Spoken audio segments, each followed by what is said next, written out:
Bapak, mobilnya siap no mobil. Siap mobilnya.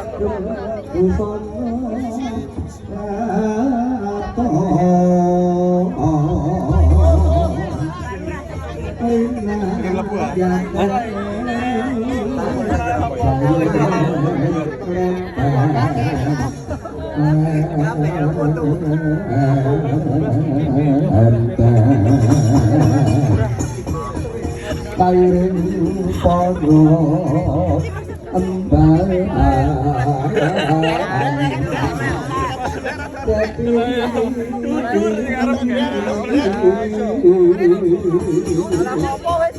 sinetro pratipati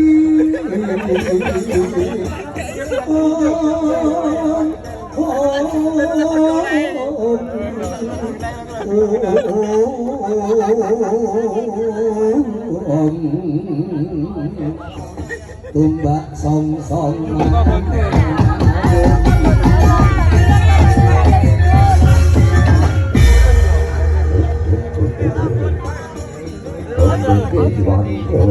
bebas batuk orang sesilat bobo Begawan Kumboro Sekti Kapono Pepatuan Bapakti Kapono Nasib Diso Kasian Kundain Pawanto Sawijining Wanita Ingin nami Undangin Bokondo Kasian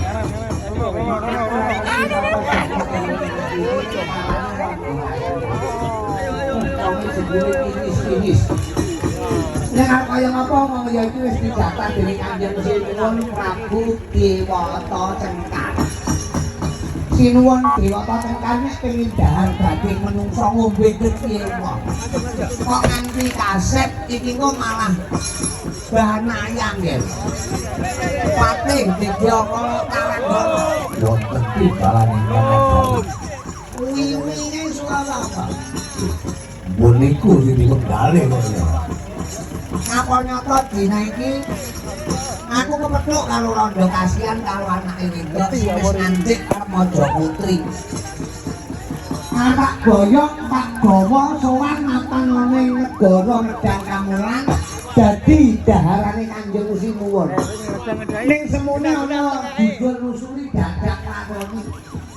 Ana wong gething kabur sengit lawan tata paprintahane Kanjeng Sinuwun Dewata Cengkar. Dianggep Sinuwun Prabu Dewata Cengkar ki nalendra ingkang karep dhahar menungsa iki kemudiane